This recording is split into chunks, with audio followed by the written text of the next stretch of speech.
तो will start with remaining 3 topics of elasticity. उसके बाद एक फ्रिक्शन पूरा अलग से पार्ट है, वो बाद में देखेंगे। जो 3 हमारे टॉपिक बाकी है उसमें से सबसे पहला टॉपिक है पॉइजॉस रेशो।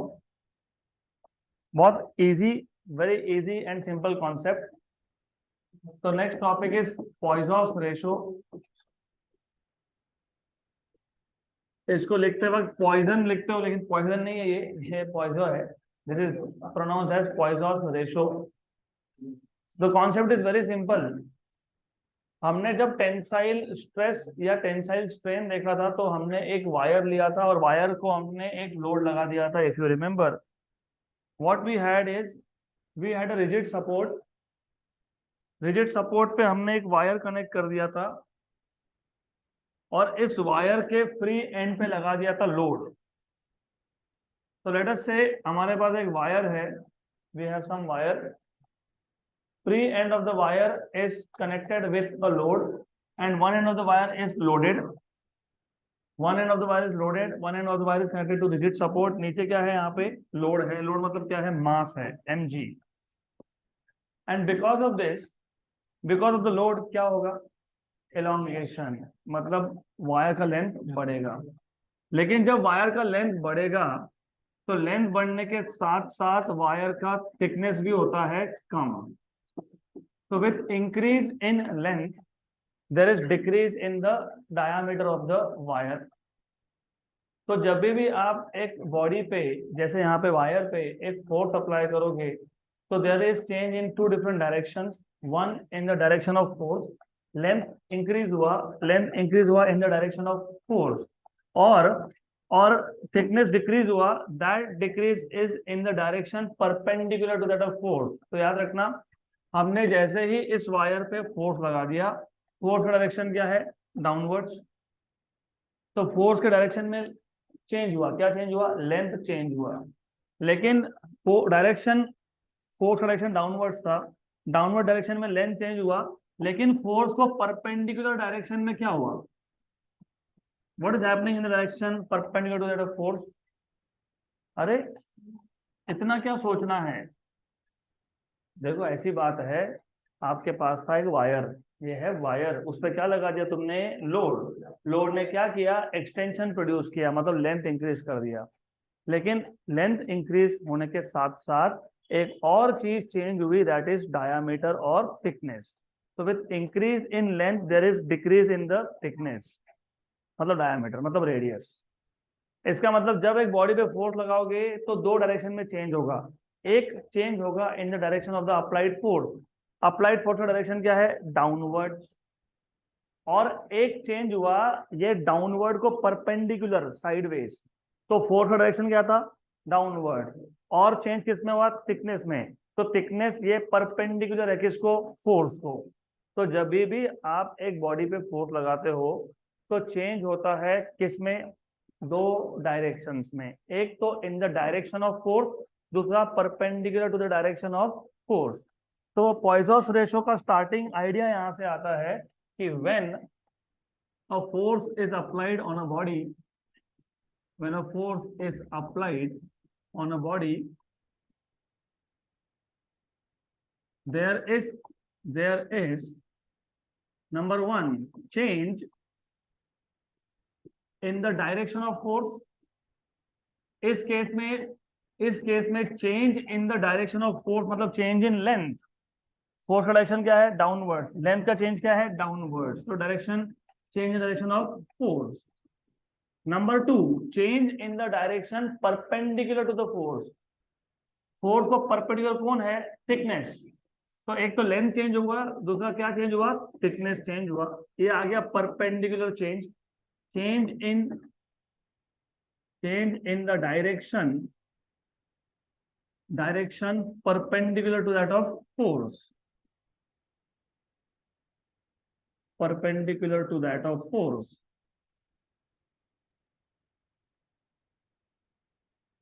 यहां तक क्लियर। इसका मतलब ये elongation, longitudinal elongation is always accompanied with lateral contraction। elongation मतलब इंक्रीज होना, contraction होना मतलब shrink होना, which means Therefore, longitudinal elongation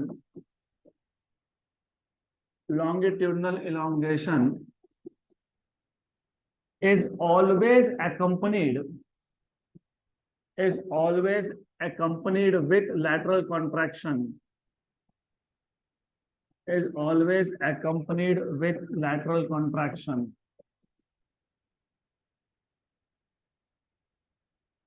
तो इसके बाद कभी भी याद रखो, सिर्फ लेंथ चेंज नहीं होता है, साथ में कौन चेंज होता है? डायामीटर, मतलब थिकनेस। लेंथ बढ़ेगा तो थिकनेस कम होगा, लेंथ कम होगा तो थिकनेस बढ़ेगा।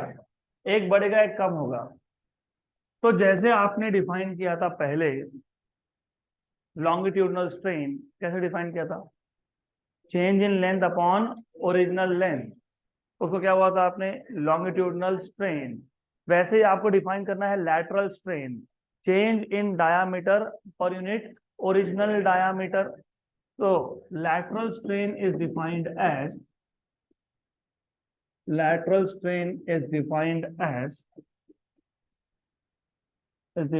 as change in diameter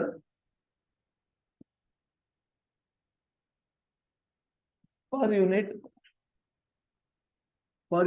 original diameter.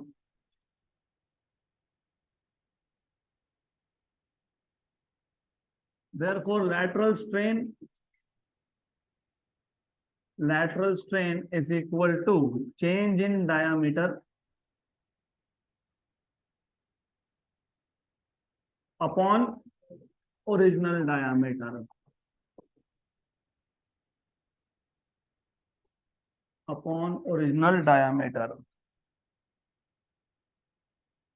So therefore, lateral strain equal to change in diameter को कैसे डिनोट करते हो? Delta D. Change in length को कैसे डिनोट किया था? Delta L. तो ये क्या आएगा? Delta D upon D. लेकिन diameter and radius are directly proportional to each other. Radius बढ़ना मतलब डायामीटर बढ़ना, रेडियस कम होना मतलब डायामीटर कम होना। तो डेल्टा डी बाई डी लिखो या तो डेल्टा आर बाई आर लिखो, एक ही बात है। Change is proportional. आप बोलोगे रेडियस डबल कर दिया तो तुम डायामीटर भी डबल ही कर रहे हो, right? So if you are increasing radius, you are increasing diameter. मतलब change in diameter upon diameter लिख लो, या तो change in radius upon original radius लिख लो। ये दोनों क्या है? lateral strain है। बट यहाँ पे जब लेंथ इंक्रीज हुआ था तो डायामीटर या रेडियस क्या होगा? डिक्रीज होगा। तो क्या लिखोगे? Minus sign. Negative sign indicates that diameter और रेडियस इज डिक्रीजिंग। यहाँ तक क्लियर? गुड। अब जैसे हमने एक पिछला टॉपिक देखा था, अगर आपको याद होगा, Hooke's law, within elastic limit stress is directly proportional to strain. यहाँ पे within elastic limit lateral strain is directly proportional to longitudinal strain. और लॉजिकल भी है, आप जितना ज्यादा लोड लगाओगे उतना ज्यादा लेंथ इंक्रीज होगा, जितना ज्यादा लेंथ इंक्रीज होगा उतना ही ज्यादा डायमीटर भी डिक्रीज होगा।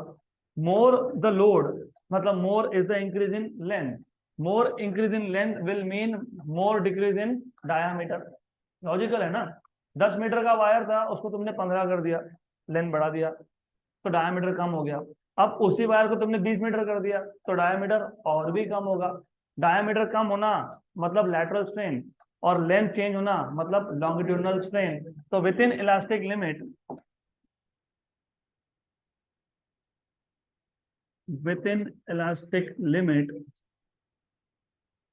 lateral strain is directly proportional to longitudinal strain। जैसे तुमने वहां लिखा था stress is proportional to strain, फिर आपने बोला था stress equal to some constant into strain. तो यहाँ पे भी जब प्रोपोर्शनल का साइन हटाओगे तो क्या लिखोगे? कांस्टेंट। तो lateral strain is equal to some constant. इस कांस्टेंट को डिनोट करते हो सिग्मा से, उसको बोलते हो पॉइसॉन रेशो। क्या बोलते हो इसको? अब इसको रेशो क्यों बोला है 2 मिनट में समझ में आ जाएगा। इसको रेशो क्यों बोला है? क्योंकि मैं लॉन्गिट्यूडनल स्ट्रेन को लेफ्ट हैंड साइड में लाके क्या करूंगा? डिवाइड कर दूंगा। तो lateral strain upon longitudinal strain.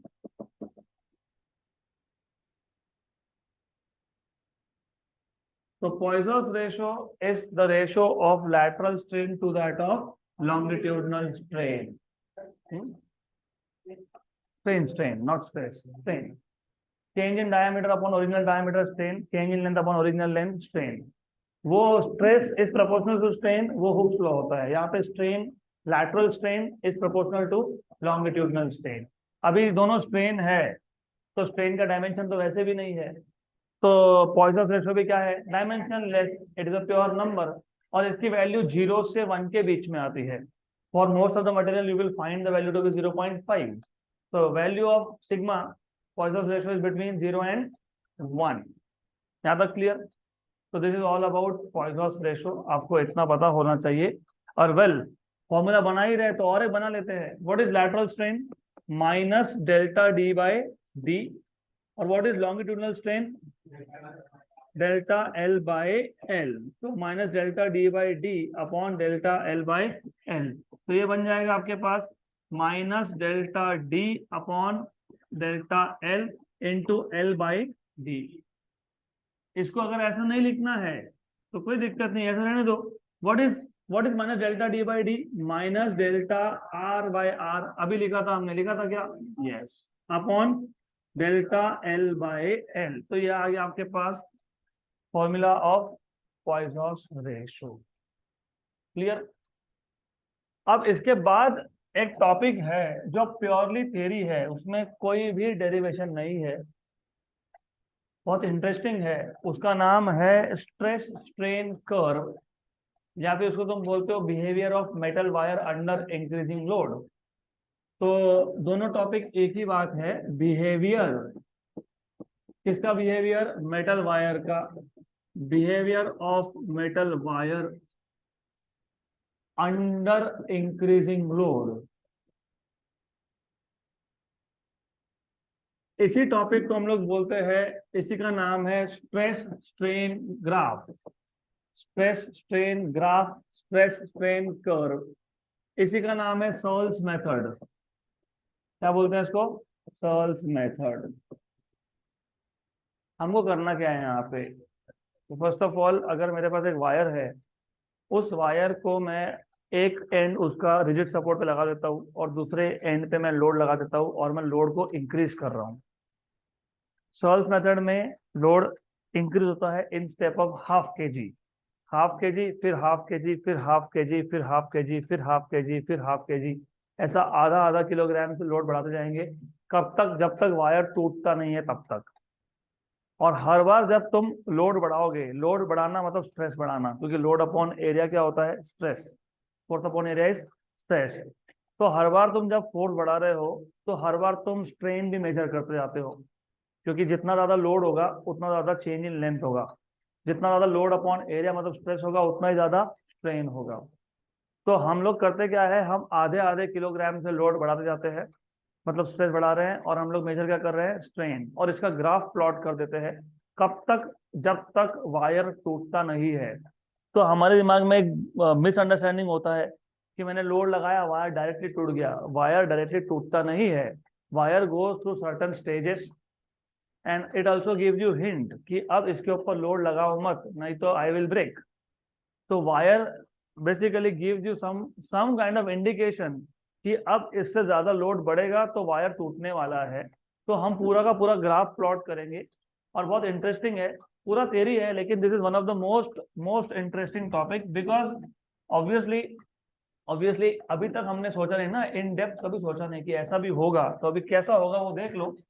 सबसे पहले इसका एक्सपेरिमेंटल अरेंजमेंट समझ लेते हैं। हमारे पास वायर है, उस वायर पे हम लोग क्या कर रहे हैं? लोड बढ़ा रहे हैं, बराबर। मुझे एक ही वायर की जरूरत थी, लेकिन मैंने दो वायर ले लिए। तो I am taking two wires for some reason, मैं बताता हूँ वाई। और दोनों वायर पे इनिशियली लोड सेम है। देखो ये जो पहला वायर है ना, इसके ऊपर हम लोड बढ़ाते नहीं है, we will not increase load. सिर्फ शुरू में थोड़ा सा लोड लगा के रख दिया। क्यों लगाया? For a very simple reason, मेरे पास एक वायर है बिना लोड का, तो वो क्या हो जाएगा? लूज हो जाएगा। होता है ना वायर लूज? वायर लूज नहीं होता? अरे बहुत सारे वायर्स हमारे पास रहते ही है इधर, तो बहुत सारे वायर्स है, we have too many wires here. अब मेरे पास एक वायर है, इसका एक एंड मैंने ऊपर लगा दिया, नीचे छोड़ दिया लूज, तो दिख रहा है ये कैसा है, ये लूज है। तो मुझे अगर इसको टाइट करना है, मतलब उसका इसको स्ट्रेच करना है, तो नीचे क्या लगाना पड़ेगा, लोड। तो वायर नंबर 1 ये हमारे लिए सिर्फ रेफरेंस का काम करता है। अब क्या करता है वो 2 मिनट में समझ में आ जाएगा, लेकिन याद रखना वायर नंबर 1 पे हम लोड बढ़ाने नहीं वाले। एक बार लगा लिया बस, बात खत्म हो गई। अब जो वायर नंबर 2 है उसका लोड इंक्रीज होगा। तो वायर नंबर 1 पे हमने लोड क्यों लगाया है, सिर्फ उसको स्ट्रेच करने के लिए, उसको टाइट करने के लिए। और अब वायर नंबर 1 पे हमने एक स्केल लगा दिया, तो यहाँ पे एक स्केल लगा दिया हमने। तो यहाँ पे एक स्केल है, स्केल के ऊपर क्या होता है, मार्किंग होता है, तो डेफिनेटली यहाँ पे मार्किंग है। तो समझ जाओ कि वायर नंबर 1 का काम क्या है। वायर नंबर का 1 का काम है सिर्फ मेजरमेंट के लिए। इसको हम लोग बोलते हैं रेफरेंस वायर। क्या बोलते हैं इसको, इसको बोलते हैं रेफरेंस वायर, राइट। तो wire number 1 is only for reference. अब ऐसा क्यों, see the problem here is, अगर मैं सिंगल वायर लेता और मैं सिंगल वायर पे लोड बढ़ा रहा हूँ, तो सिंगल वायर का लेंथ बढ़ रहा है। हमको क्या पता ओरिजिनल लेंथ कितना था, हमको पता ही नहीं है ओरिजिनल लेंथ था कितना पहले वायर का। फिर आपने लोड लगा दिया, आपको मिल गया 11 metre, 11.5 metre. But do you know what was original length? No. Unless you know what is original length, how will you measure change in length? तुमको जब पता ही नहीं है कि पहले 10 मीटर था कि 11 मीटर था कि 12 मीटर था कि 13 मीटर था, तो तुम चेंज इन लेंथ मेजर करोगे कैसे? चेंज इन लेंथ कैसे मेजर करते हो, final length minus initial length, बराबर। तो तुमको जब इनिशियल लेंथ पता ही नहीं है तो तुम चेंज इन लेंथ मेजर कर नहीं सकते। तो फिर इसके लिए हमने क्या लगा दिया है, साइड में रेफरेंस वायर। हमने दो वायर के टुकड़े लिए, सेम लेंथ के, सेम मटेरियल के।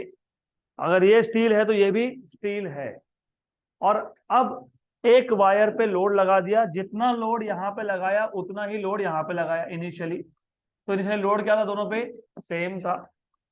मतलब जितना इनिशियल लेंथ पहले वायर का है उतना ही इनिशियल लेंथ सेकेंड वायर का है।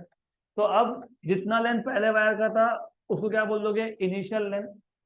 और जितना सेकेंड वायर का आ गया वो भी क्या आ गया, इनिशियल लेंथ। क्यों? क्योंकि दोनों का लोड क्या है, सेम है। यहाँ तक clear? Now what we will do is, अब हम लोग वायर नंबर 2 पे लोड इंक्रीज करेंगे, वायर नंबर 1 को एज इट इज रखेंगे। तो आई रिपीट अगेन, हम वायर नंबर 1 यूज कर रहे हैं सिर्फ मेजरमेंट पर्पस के लिए, only for for finding out what is the change in length. सिर्फ मुझे चेंज इन लेंथ फाइंड करना है, इसके लिए मैं वायर नंबर 1 का यूज कर रहा हूँ, उसका अदरवाइज कोई भी यूज नहीं है। और हम जैसे ही उस पे स्ट्रेस बढ़ाएंगे तो प्लॉट करेंगे हम स्ट्रेस को कहाँ पे, वाई एक्सिस पे। और स्ट्रेन मेजर करके कहाँ प्लॉट करोगे, एक्स एक्सिस पे। इसलिए नाम क्या था, स्ट्रेस स्ट्रेन कर्व। अब what we will do is, हमने वायर नंबर 2 का लोड बढ़ा दिया। जैसे ही तुमने वायर नंबर 2 का लोड बढ़ा दिया तो लेंथ क्या हो गया, इंक्रीज। देख लो इंक्रीज हुआ क्या, यस। तो ये इंक्रीज इन लेंथ कौन मेजर करेगा, ये स्केल मेजर करेगा।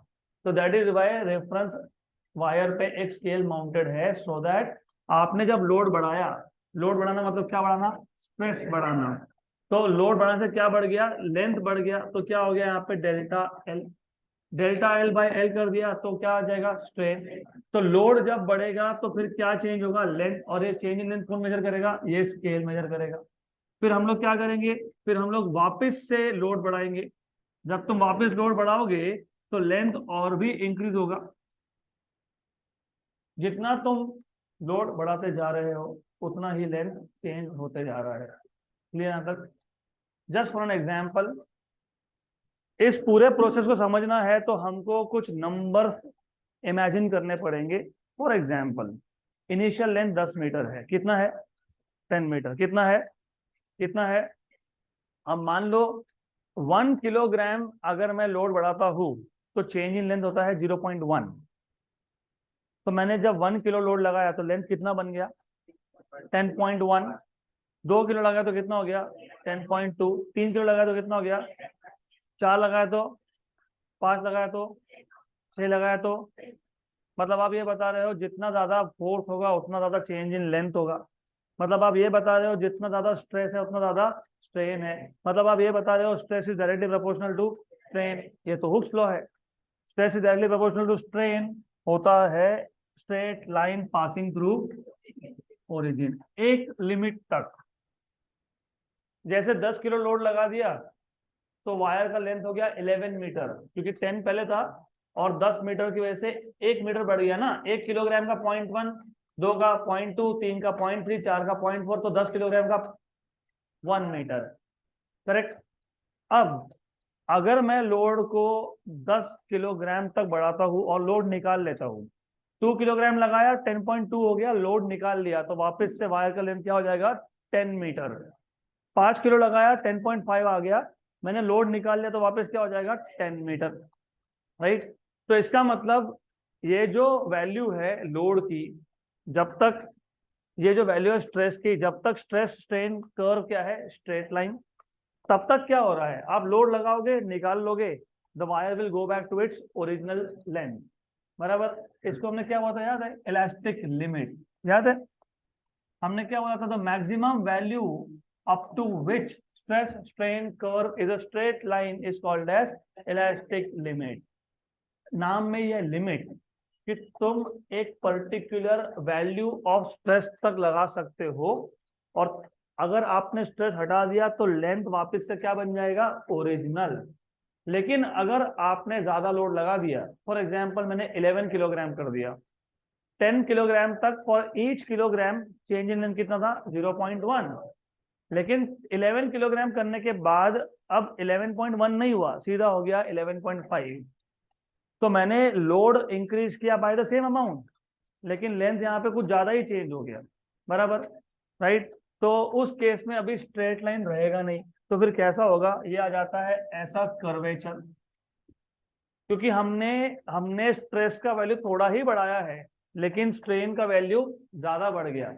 तो इसलिए कर्व हो गया, कहाँ कर्व हो गया, towards the strain axis, because for a very small change in the stress there is more change in the strain.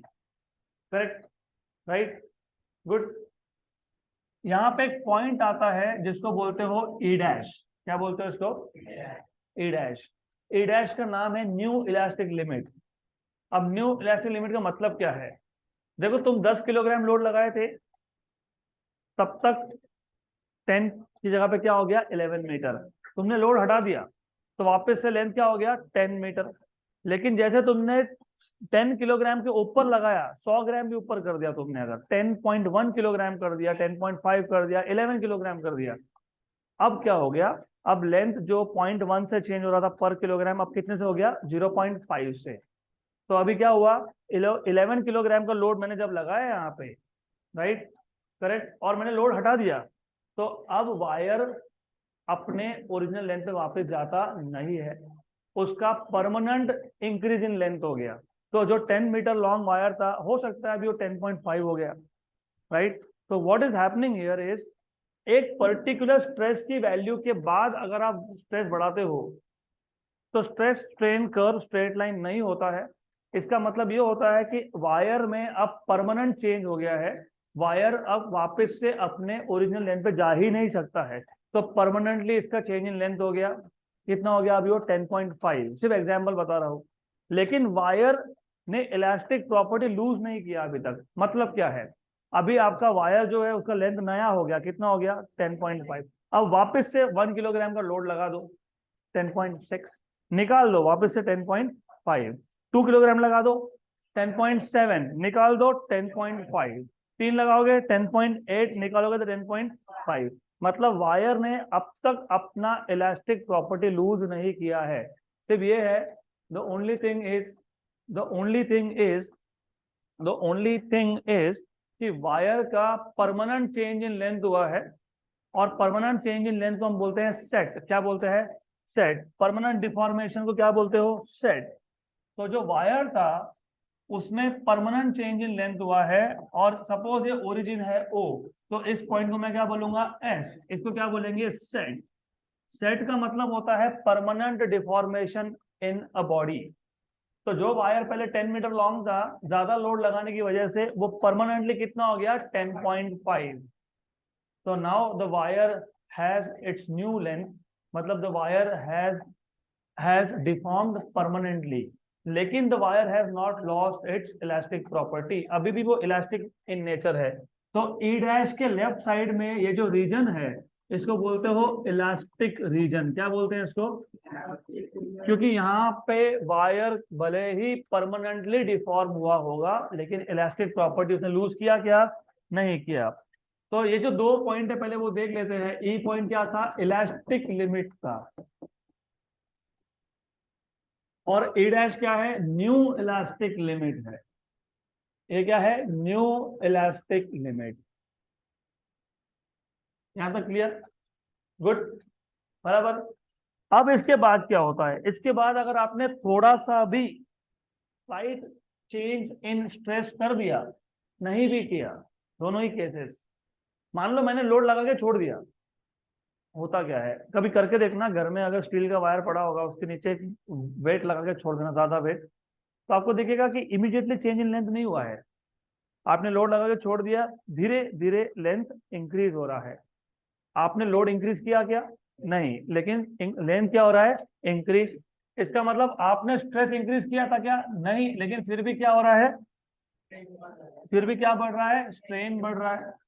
कब तक चलेगा ये? एक पॉइंट आता है जिसको बोलते हो वाईपी, और इस वाईपी को बोलते हैं यील्ड पॉइंट। क्या बोलते हैं इसको? Yield point.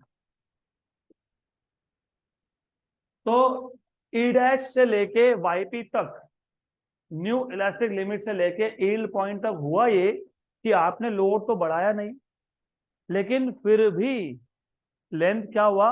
बढ़ता गया। फिर भी क्या हुआ? लेंथ बढ़ता गया। Length is increasing without increase in load, मतलब there is strain, change in strain without change in stress.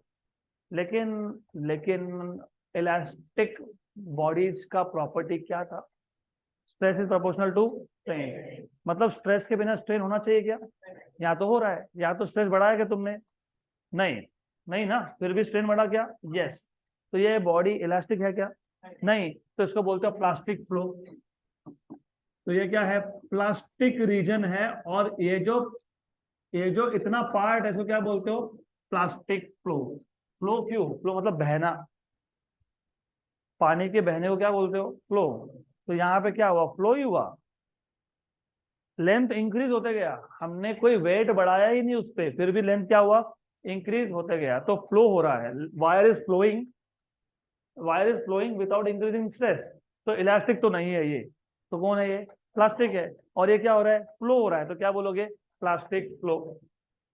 यहां तक क्लियर? ये कब तक चलेगा? यील्ड पॉइंट तक। अब यील्ड पॉइंट पे आके ये सब होना रुक जाता है।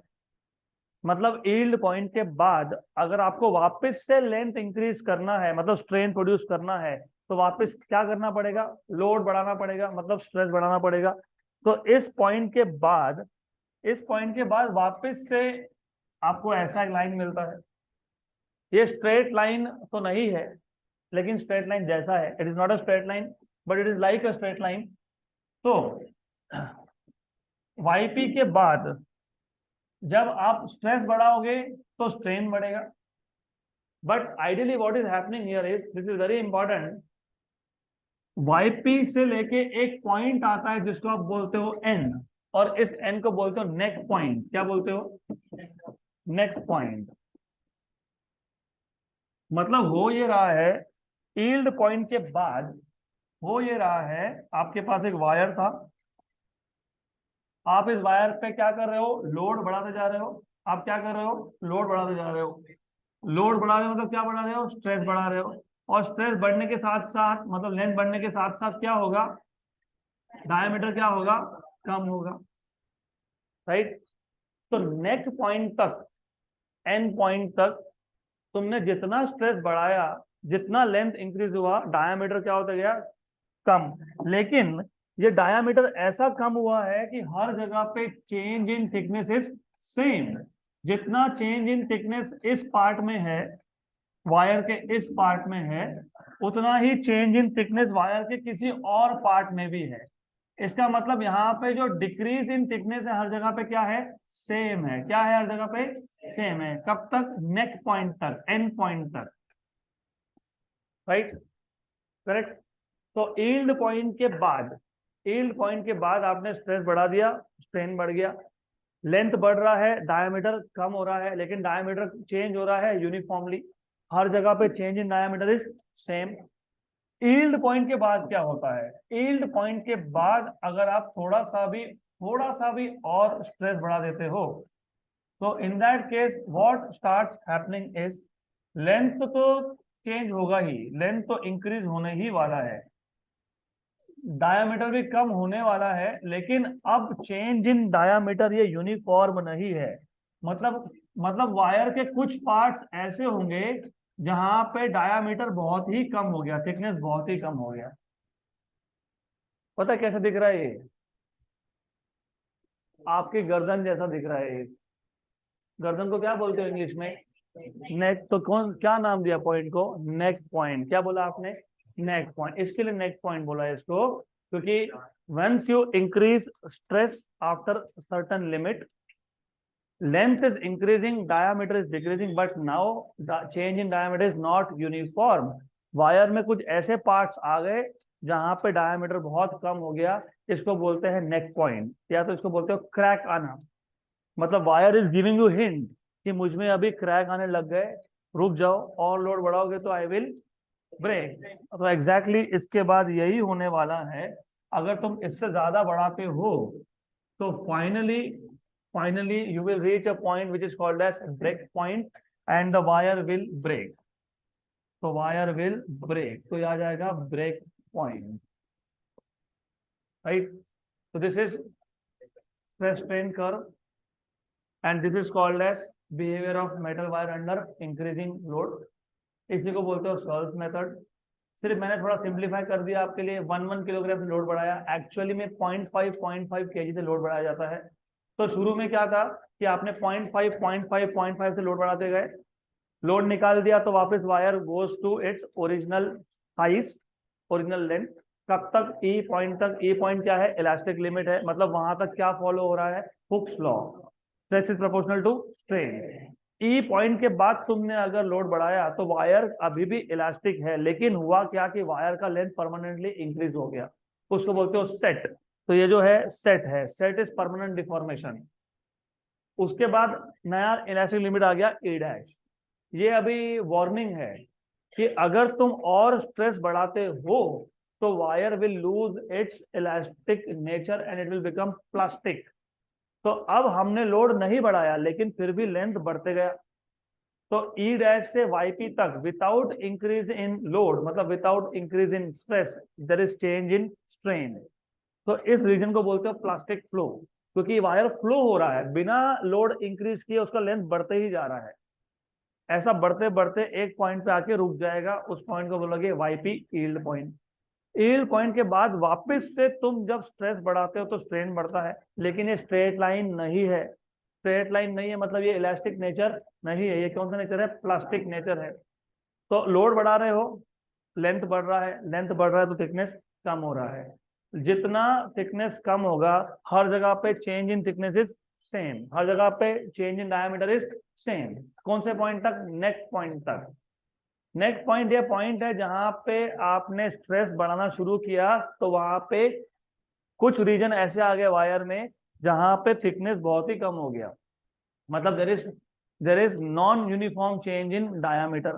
तो इट इज जस्ट लाइक कि वायर में क्या आना शुरू हो गया, crack.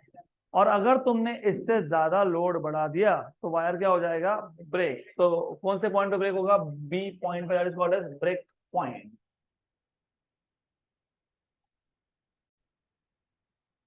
Good. So moving ahead to the last topic related to elasticity, friction हमारा पूरा बाकी है, छोटा टॉपिक है वो। अगला टॉपिक बहुत इंटरेस्टिंग और बहुत इजी है और बहुत काम का है। और याद रखना, फिजिक्स में ऐसे 3-4 ही चैप्टर है जिसमें थियरी बहुत कम है, 6-7 फॉर्मूलाज है और उसका वेटेज ज्यादा है। तो ये जो चैप्टर है that is one of those chapter जिसमें जेई नीट पे वेटेज ज्यादा है। गिन चुन के 7 या 8 फॉर्मूलाज है, डन। तो जो लास्ट फॉर्मूला आपको डिराइव करना है इसको हम बोलते हैं स्ट्रेन एनर्जी और इलास्टिक एनर्जी। तो this is called as strain energy और elastic energy. Again the concept is very simple, सिर्फ ध्यान दोगे तो सब समझ में आएगा। Extremely simple concept. तो एक काम करते हैं, वापस एक डायग्राम के हेल्प से समझ लेते हैं। सपोज हमारे पास एक वायर है। अब हमारे पास एक ही वायर है, दो नहीं। पिछले केस में हमने दो वायर लिए थे, एक था रेफरेंस वायर, यहाँ पे हमारे पास एक ही वायर है, सिंगल वायर। अब सपोज इस सिंगल वायर का original length is capital L. Imagine मैंने इस सिंगल वायर पे लोड लगा दिया। मान लो ये लोड है 1 किलोग्राम का। तो क्या होगा, क्या होगा? इंक्रीज इन लेंथ होगा, मतलब इलोंगेशन प्रोड्यूस होगा यहाँ पे। तो what will happen is there will be increase in length of the wire. यहाँ तक क्लियर? पक्का पक्का क्लियर? ओके। तो ये क्या था? ये इनिशियल लेंथ था। तो ये क्या है? ये इनिशियल लेंथ है। और ये क्या है? ये चेंज इन लेंथ है। इसको स्मॉल एल बोल दो या फिर डेल्टा एल बोल दो। तो this is change in length. Load कितना लगाया मैंने? 1 किलोग्राम। मैं सिर्फ एग्जांपल के लिए बता रहा हूँ, उन्हें तो बोलोगे 1 किलोग्राम लगाया है, वन नहीं है, सम लोड है, एमजी है ये। आप पहले तो एक चीज अच्छे से समझ लो, 1 किलोग्राम का लोड मतलब कितना force? What is your weight? M into G, mass into G. G की वैल्यू 9.8 होता है, 10 ले लो। मास कितना लगाया मैंने? 1। तो एम जी कितना हो गया? 1 इंटू जी, मतलब कितना आ गया? 10। तो फोर्स कितना है? 10 न्यूटन का। अब जो मैं बोल रहा हूँ अच्छे से सुन लेना एक बार, नहीं तो फिर आगे कुछ समझ में आएगा नहीं। ऐसा कभी नहीं होता है कि वायर पे पहले लोड नहीं था, अब मैंने 10 न्यूटन का फोर्स लगाया और फोर्स डायरेक्टली जीरो से क्या हो गया? 10। ऐसा कभी होता नहीं है। आपने भले ही इस पे 10 न्यूटन का फोर्स लगाया है, मतलब 1 किलोग्राम का मास लगा दिया, तो फोर्स 0 से 10 जाएगा, लेकिन धीरे धीरे जाएगा। 0 से 0.1 भी होगा, 0.2 भी होगा, 0.3 भी होगा, 0.4 भी होगा, 0.5 भी होगा, 0.6 भी होगा। ऐसा करते करते टोटल फोर्स कितना हो जाएगा? 10 न्यूटन। जैसे जैसे फोर्स की वैल्यू बढ़ रही है, वैसे वैसे वायर का लेंथ भी बढ़ते जा रहा है। तो ये था इनिशियल स्टेट, ये है फाइनल स्टेट, और इन बिटवीन भी स्टेट्स आएंगे।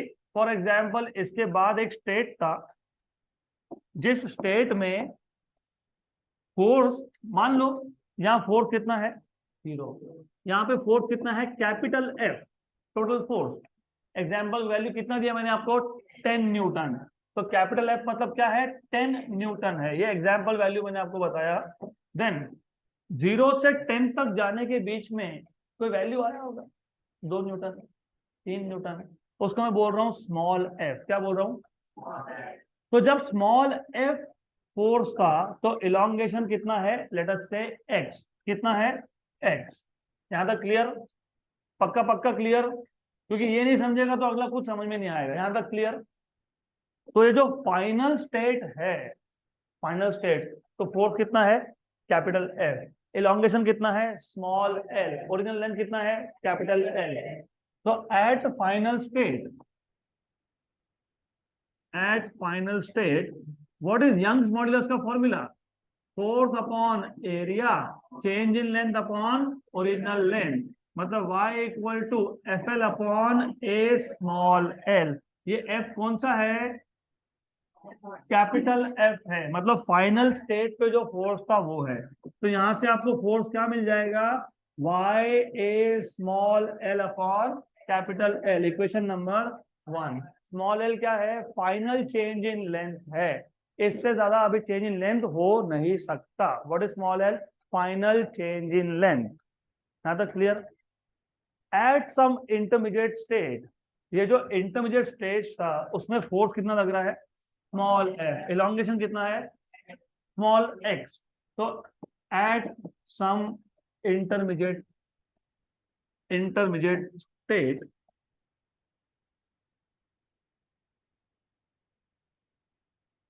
What is force acting small F, लेकिन फोर्स का फॉर्मूला क्या आया, Y A elongation upon L.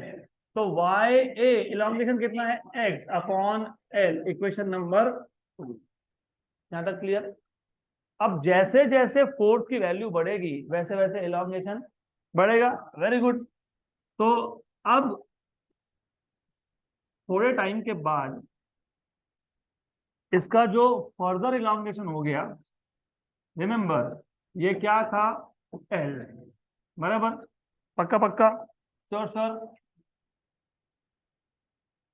ये क्या था, एक्स, फर्दर चेंज कितना हुआ, डी एक्स, कितना हुआ, डी एक्स, बराबर। डी एक्स मतलब स्मॉल चेंज इन लेंथ। इसको पता है क्या बोलते हैं, स्मॉल डिस्प्लेसमेंट। क्या बोलते हैं, डिस्प्लेसमेंट अपने आप होता है कि वर्क डन करना पड़ता है। हाँ, तो x से लेंथ चेंज होके x प्लस डी एक्स करने के लिए क्या हुआ है, वर्क डन। तो therefore work done, work done in increasing the length, work done in increasing the length by how much dx is, change in length क्या है, स्मॉल है, तो वर्क डन भी क्या है, स्मॉल है। तो स्मॉल वर्क डन को कैसे लिखते हो, डी डब्ल्यू, और वर्क डन क्या होता है, force into displacement. D x increase होने से पहले फोर्स कितना था, स्मॉल एफ, तो फोर्स कौन सा लिखा मैंने, स्मॉल एफ। तो work done will be equal to small F, लेकिन स्मॉल एफ क्या था, स्मॉल एफ क्या है, Y A X by L into D X. हमारा टास्क क्या है, to find out total work from zero increase in length to L increase in length. Zero force से capital force तक आते आते लेंथ का चेंज जीरो से कितना हो गया, small L. Example, original length 10 metre था, फाइनल लेंथ 11 मीटर है, what is change in length, 1 metre. तो 10 से 11 होते वक्त बीच में 10.1, 10.2, 10.3 ऐसा हुआ होगा। तो टोटल चेंज इन लेंथ कितना है, 1 मीटर। तो एल की वैल्यू क्या है, 1 मीटर, स्मॉल एल क्या है, 1 मीटर। तो हमको वर्क डन फाइंड करना है टोटल चेंज इन लेंथ के लिए, जीरो चेंज से कहां तक, एल चेंज के लिए। कैसे करते हो, इंटीग्रेशन। तो therefore total change in length, क्योंकि हम इमेजिन क्या करेंगे, हम बोलेंगे पहले डीएक्स से चेंज हुआ, डीडब्ल्यू वर्क हुआ, फिर डीएक्स से चेंज हुआ, डीडब्ल्यू वर्क हुआ, फिर डीएक्स से चेंज हुआ, डीडब्ल्यू वर्क हुआ, फिर डीएक्स से चेंज हुआ, डीडब्ल्यू वर्क हुआ। तो total work done is obtained by integration. Therefore total work in changing the length, in changing the length from 0 to small l is w equal to integration over dw। कितनी change in length, zero से कहां तक, small L तक, small L तक। तो what is dw, y a x by l dx। y क्या है, क्या है, यंग्स मॉड्यूलस, वो तो मटेरियल का प्रॉपर्टी है, तो वो क्या है, कांस्टेंट है। एरिया क्या है, कांस्टेंट है। लेंथ क्या है, कांस्टेंट है। तो चेंज कौन हो रहा है, एक्स, क्योंकि जैसे जैसे लोड बढ़ेगा वैसे वैसे एक्स चेंज होगा ना, एक्स की वैल्यू बढ़ती जाएगी ना। हाँ, तो फिर जो जो कांस्टेंट है उसको इंटीग्रेशन के कहाँ लिखते हो, बाहर। तो Y A by L integration from 0 to L X D X. What is integration X D X, x square by 2। Therefore, work done W equal to y a by L x square by 2 from 0 to L। 2 क्या है, constant है, constant को पहले लिख देता हूं बाहर। तो ये क्या आ गया, y a by L, upper limit minus, तो x में अपर लिमिट डालोगे तो क्या आएगा, L स्क्वायर माइनस 0। तो therefore work done equal to 1/2 y a l into, तो इसको मैं एल स्क्वायर को एल इंटू एल लिख लू क्या, लेकिन Y A small L by capital L कौन था, फाइनल फोर्स, कौन था, फाइनल फोर्स। तो यहाँ पे आपको मिल जाएगा, therefore work done will be equal to half into final force F into L. Force को तुम क्या बोलते हो पता है? एल को पता है क्या बोलते हो? Extension. So what is work done? Half load into extension. Half F into L. Half load into extension. But work is energy which can neither be created. तो गया कहाँ पे फिर? किसमें स्टोर हुआ? किसमें स्टोर हुआ? वायर में, पूरे के पूरे वायर में। और इस पोटेंशियल एनर्जी को हम लोग बोलते हैं, और very good. This work is stored in the form of potential energy in the wire. This work is stored in the form of potential energy of the wire and is known as strain energy or also elastic energy. मैं फिलहाल यहाँ पे लिख रहा हूँ strain energy. तो therefore work done W equal to, और potential energy हर जगह पर डिनोट करते हो कैपिटल यू से। किससे? कैपिटल यू से। तो क्या आ गया? Half F into L, half load into extension. यहाँ तक क्लियर? अब बहुत बार आपको टोटल एनर्जी पूछा नहीं होता है, आपको पूछा होता है कि यूनिट वॉल्यूम में कितना। अब मेरे पास एक वायर है, ये वायर एक्सटेंड हो रहा है, तो वर्क डन हुआ, वर्क डन एनर्जी है, किसमें स्टोर हो गया? वायर में। वायर में मतलब वायर के वॉल्यूम में। तो मुझे अगर फाइंड करना है कि यूनिट वॉल्यूम में कितना एनर्जी है, तो क्या करेंगे? Divide by volume. तो पूरे एनर्जी को डिवाइड कर दोगे वॉल्यूम से। तो therefore strain energy per unit volume, strain energy per unit volume is U by V। इसको डिनोट करते हैं स्मॉल u से, और 12th में 2 बार और आएगा, स्मॉल u आएगा। तो small u is reserve for energy per unit volume, और capital U is reserve for potential energy. तो नोटेशन अभी से याद रख लो। स्मॉल u मतलब एनर्जी डेंसिटी, क्या बोलते हो उसको? Energy upon volume, this is energy density. हाँ, U क्या था? Load into extension. वायर का वॉल्यूम क्या होता है? वायर सिलेंडर होता है। पाई आर स्क्वायर मतलब एरिया, एरिया इनटू लेंथ, बराबर। What is force upon area? Stress. तो हाफ स्ट्रेस, और what is L by capital strain? तो हाफ स्ट्रेस इनटू स्ट्रेन। तो energy per unit volume is half stress into strain. अभी कभी कभी क्या होता है ना, आपको बताया होता है कि वायर पे 10 किलो लगा दिया लोड, वायर का रेडियस दे दिया आपको, रेडियस दे दो, क्या फाइंड कर लोगे? एरिया। लोड मिल गया, एरिया मिल गया, तो लोड अपॉन एरिया क्या होता है? स्ट्रेस, बराबर, राइट। और बोल दिया कि स्टील का वायर है, तो स्टील के वायर का यंग मॉड्यूलस कितना होता है? 2 × 10⁻11। ट्रेन के बारे में, चेंज इन लेंथ के बारे में, ओरिजिनल लेंथ के बारे में कुछ भी नहीं बताया है, और आपसे पूछा क्या है? Energy density, energy per unit volume. फिर क्या करेंगे? नहीं कर सकते ना सॉल्व, क्योंकि हमको स्ट्रेन पता है क्या? नहीं। लेकिन तुमको यंग मॉड्यूलस पता है क्या? यस। Stress upon strain. हमारे पास इंफॉर्मेशन किसका नहीं है? स्ट्रेन का नहीं है। तो फिर स्ट्रेन को क्या लिख लेंगे? स्ट्रेस अपॉन, इसको सब्स्टिट्यूट कर देंगे। therefore U equal to 1/2 stress into strain. Strain क्या है? Stress upon Y.